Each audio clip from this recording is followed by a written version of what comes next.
अखेर मनोज जरांगे पाटील यांनी आपलं आमरण उपोषण मागे घेतलंय। मनोज जरांगे पाटील यांनी मराठा समुदायाला सरसकट कुणबी आरक्षण देणार असतील तर सरकारला आणखी वेळ द्यायला हरकत नाही असं म्हणत सरकारला 2 जानेवारीपर्यंत वेळ देत उपोषण तुर्तास मागे घेतलंय। शिंदे समितीने 2 महिन्यामध्ये कुणबी प्रमाणपत्र वाटायला सुरुवात करावी। सरकारला 2 महिन्याचा वेळ देतोय, पण दिलेली ही वेळ शेवटची असेल। यापुढे सरकारला कसलाही वेळ दिला जाणार नाही असं जरांगे पाटील यांनी ठणकावलं। सरकारचं शिष्टमंडळ आणि जरांगे पाटील यांच्या चर्चा सुरू झाली। यावेळी मंत्री उदय सामंत, संदीपान भुमरे, बच्चू कडू, धनंजय मुंडे या नेत्यांनी जरांगे पाटलांशी चर्चा केली। याआधी 2 माजी न्यायमूर्तींनी त्यांची भेट घेतली। यावेळी त्यांची सकारात्मक चर्चा झाली। त्यानंतर जरांगे पाटील यांनी उपोषण सोडण्याचा निर्णय घेतला। आपण त्यांना सांगितलं की तुम्हाला हा शेवटचा वेळ, पण महाराष्ट्रातल्या मराठ्यासाठी, मराठवाड्याचं भागलं होतं। बघा, मी स्पष्ट बोलणारा माणूस, मराठवाड्याचं भागलं होतं। आपली इच्छा नाही नुसतं मराठवाड्याचं कल्याण व्हावं म्हणून। कोण शिटेवाजी ते आरक्षण मिळणारे शिटेवाजी ज्याला मिळालेले ती समितीला महाराष्ट्रात काम करायसाठी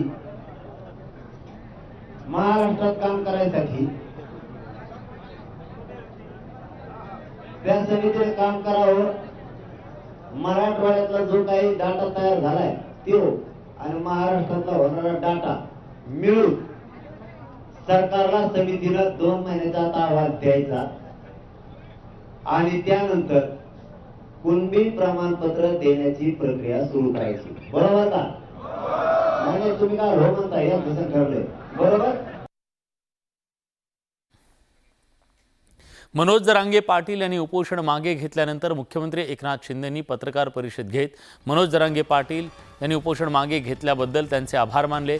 सरकार टिकणारं आणि कायद्याच्या चौकटीत बसणारं आरक्षण देण्यास कटिबद्ध असल्याचं मुख्यमंत्र्यांनी स्पष्ट केलं। मुख्यमंत्र्यांनी यावेळी मनोज जरांगे यांची समजूत काढण्यासाठी गेलेले कायदे तज्ज्ञ, मंत्री आणि लोकप्रतिनिधींचे आभार मानले। जरांगे पाटील यांचं उपोषण आज त्यांनी मागे घेतलंय,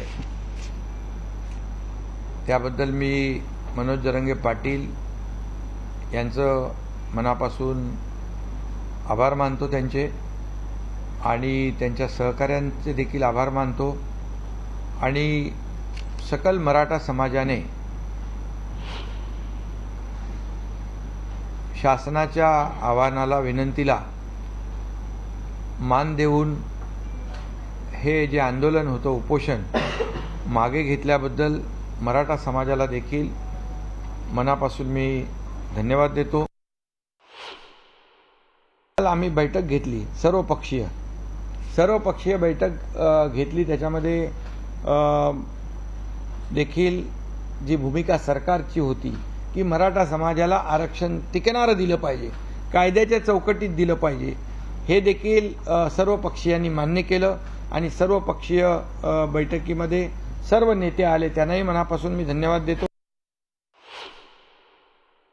याच्यामध्ये 2 महिन्यामध्ये संपूर्ण राज्यभरामध्ये जी यंत्रणा आहे, जिथे जिथे जुन्या नोंदी आहेत ते शोधण्याचं काम आमचा जो काही ही टीम जी आहे, शिंदे समितीला आम्ही पूर्णपणे स्ट्रेंथन करतोय, त्यांना मनुष्यबळ वाढवून देतोय। प्रत्येक जिल्ह्यामध्ये आवश्यक ज्या काही बाबी आहेत ते आम्ही करून देऊ, आणि त्यामुळे विश्वास आहे की हे काम पूर्ण होईल। आणि त्याचं डे टू डे जे काय अपडेट आहे, जे काय प्रोग्रेस आहे, तो देखील मनोज जरांगे पाटील त्यांनाही आम्ही सांगितलंय की तुम्ही देखील या कमिटीमध्ये आवाहन केलं, विनंती केली की तुमचेही लोक या कमिटीमध्ये असतील तर तेही देखील काही सूचना करू शकतील। मनोज जरांगे पाटील यांनी उपोषण मागे घेतल्यानंतर त्यांना जालन्याहून छत्रपती संभाजीनगरला आणण्यात आलंय। छत्रपती संभाजीनगरमधील गॅलेक्सी रुग्णालयात त्यांची वैद्यकीय तपासणी आणि उपचार केले जात आहेत। रुग्णालयातून आढावा घेतला आमचे प्रतिनिधी सिद्धार्थ गोदाम यांनी। मनोज जरांगे पाटील यांनी आपलं आमरण उपोषण स्थगित केल्यानंतर त्यांना तात्काळ उपचाराची गरज होती आणि त्यांना आता गॅलेक्सी हॉस्पिटलमध्ये आणलेलं आहे। याआधी सुद्धा त्यांच्यावर इथं उपचार केले गेले आहेत। आपण बघतोय की युद्ध पातळीवर मनोज जरांगे पाटील यांच्यावर जे आहेत उपचार सुरू आहेत, त्यांना सलाईन लावण्यात आलेले आहेत. त्यांच्या सगळ्या तपासण्या आता या ठिकाणी होणार आहेत. डॉक्टर चौधरी या ठिकाणी त्यांच्यावर प्रमुख डॉक्टर आहेत, उपचार करतायत. चौधरींना जरांगे पाटलांची पूर्ण हिस्ट्री माहीत आहे, कारण याआधी सुद्धा त्यांनीच त्यांच्यावर उपचार केले होते. जरांगे पाटील सध्या झोपलेल्या अवस्थेत आहेत. आपण डॉक्टरांना बोलूया. डॉक्टर विनोद चावरे या ठिकाणी कसे आहे? आमचे मनोज जरांगे पाटलांची तब्येत कशी आहे? नाही, मनोज जरांगे पाटलांची तब्येत चिंताजनक आहे थोडीशी. आपण आता बेसिक प्रायमरी टेस्ट सगळ्या त्यांच्या पाठवल्या आहेत. BP थोडासा कमी लागतोय आणि शुगर थोडी कमी आहे.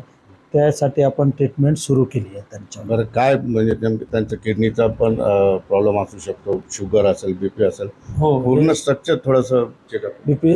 किडनीचा वगैरे प्रॉब्लेमसाठी आपण रिपोर्ट्स पाठवले आहेत. 1-2-3 तासात रिपोर्ट येऊन जातील. BP कमी लागतोय, म्हणजे 86-87 सिस्टोलिक लागतोय फक्त, आणि शुगर पण 70-72च्याच दरम्यान आहे. म्हणजे थोडासा BP कमी, म्हणजे आमच्या भाषेत हायपोटेन्शन आहे. साताऱ्यातल्या आंदोलकांकडून आमरण उपोषण मागे घेतलेलं आहे. जरांगे पाटलांच्या निर्णयाचं स्वागत करत साखळी उपोषण सुरू राहणार असा निर्धार करण्यात आलाय. आंदोलकांकडून आता हे आंदोलन पुढे कायम राहील, पण आता जागोजागी मनोज जरांगे पाटील यांना पाठिंबा देण्यासाठी अनेक ठिकाणी हे उपोषण सुरू होतं. त्यासुद्धा मराठा आंदोलकांनी आपलं उपोषण मागे घेतलंय. उपोषण सोडलेलं आहे, पण राजकारण्यांच्यावर आमच्या मराठ्यांचा विश्वासच नाही. कारण सरडे रंग कमी बदलतात, त्यापेक्षा ही मंडळी जास्त बदलतील. म्हणून ह्यांच्यावर कायम दबाव राहिला पाहिजे. यासाठी 2 तारखेपर्यंत आम्ही या मंडपात अशाच पद्धतीनं साखळी उपोषण सुरू ठेवणारच आहे, आणि तो निर्णय आमचा एकमुखी सर्व समन्वयकाचा झालेला आहे. दरम्यान जरांगे पाटील यांच्या आंदोलनातून मराठा समाजाच्या फारसं काही हाती लागलं नसल्याची प्रतिक्रिया मराठा आरक्षण याचिकाकर्ते दिलीप पाटील यांनी म्हटलंय. तुम्ही कुणबी सर्टिफिकेट काढलं तर व्हॅलिडेशन व्हायला पाहिजे का नको? जात पडताळणी ज्याला म्हणतात. जोपर्यंत जात पडताळणी होत नाही तोपर्यंत त्या कुणबी सर्टिफिकेटला काही अर्थ नाही आहे. तो जस्ट एक पेपर आहे. आणि जात पडताळणी ही तुम्ही सरकारनं आम्हाला एक जात पडताळणी दुसऱ्याला जात पडताळणी वेगळी असं होणार नाही, होत नाही, आणि ते कायदेशीर नाही आहे. जरांगे पाटलांनी नेतृत्व केलं किंवा कुणी केलं योग्य आहे. जरांगे पाटलांनी त्यांनी ते नेतृत्व केलं. त्यांनी एका पद्धतीनं समाजाला ते दाखवलं, सरकारला वेटीस धरलं, हे इथपर्यंत ठीक आहे. कारण नेतृत्व कसं असतं की ह्या जेवढी मोठ्या ज्या गोष्टी आहेत त्याला सामूहिक नेतृत्व पाहिजे. बीडमध्ये मराठा आरक्षणाच्या आंदोलनाला हिंसक वळण लागलं. माजलगावचे आमदार प्रकाश सोळंके यांच्या वाहनांची जाळपोळ करत घर पेटवल्याची घटना घडली. त्यानंतर आता आमदार सोळंके यांनी पत्रकार परिषद घेत आपली बाजू मांडली. जमावामध्ये मराठा समाजाच्या व्यतिरिक्त इतर जाती जमातीचे लोक होते, त्यासोबत काळा बाजार करणारे असल्याचा आरोप सोळंकेंनी केलाय. बंगल्यावर आलेल्या आंदोलकांकडे मोठे दगड होते, पेट्रोल बॉम्ब होते. सर्वजण प्लॅनिंग करून माझ्या जीविताला हानी करण्याच्या हेतून आले होते, असा खळबळजनक दावा प्रकाश सोळंकेंनी केलाय.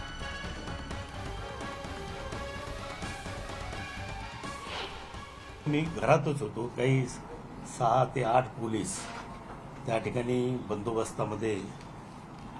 बंदोबस्तासाठी आले होते. माझ्या गेटवरच उभे होते. परंतु जमाव जसजसा घराकडे वळला तसं 200 ते 300 फुटावरून घराच्या 200 ते 300 फूट अंतरावरून दगडफेकीला सुरुवात झाली. माझ्या कार्यालयावर दगड, घरावरती दगड या ठिकाणी यायला सुरुवात झाली. जाळपोळ सुरू झाली. तर त्यांच्याकडे शस्त्र होती, कुऱ्हाडी होत्या, त्यांच्या सॅकमध्ये पेट्रोल बॉम्ब होते, दगड होते मोठ्या प्रमाणात, आणि एक पूर्वनियोजित कट करून ते लोक माझ्या घरावर दगडफेक करत होते. माझ्या घरामध्ये घुसून त्यांनी जाळपोळ केली, फर्निचरचं नुकसान केलं. माझ्या 3 गाड्या त्या ठिकाणी जाळल्या. दिवाळीचा सण अवघ्या काही दिवसांवर येऊन ठेपलाय. दरम्यान यंदा एसटी महामंडळाच्या कर्मचाऱ्यांची दिवाळी गोड होणार आहे. राज्य सरकारनं एसटी कर्मचाऱ्यांना वेतनासाठी 387 कोटींची मदत केली आहे. त्यामुळे एसटी कर्मचाऱ्यांचं वेतन दिवाळीपूर्वी होण्याचा मार्ग मोकळा झालाय.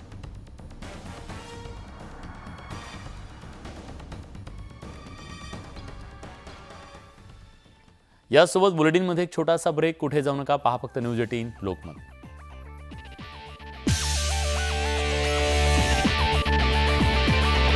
फाउंडेशनच्या अध्यक्षा आणि संस्थापिका नीता अंबानींनी बुधवारी त्यांचा 60वा वाढदिवस साजरा केला. नीता अंबानींनी 60वा वाढदिवस अण्णासेवामध्ये 3000हून अधिक मुलांसोबत साजरा केला. यावेळी या मुलांना वैयक्तिकरित्या मनोरंजन करणाऱ्या भेटवस्तू आणि काही शैक्षणिक वस्तू भेट म्हणून दिल्या. लहान मुलं आणि महिला आपल्या हृदयाच्या जवळच्या आहेत, अशी भावना नीता अंबानींनी व्यक्त केली.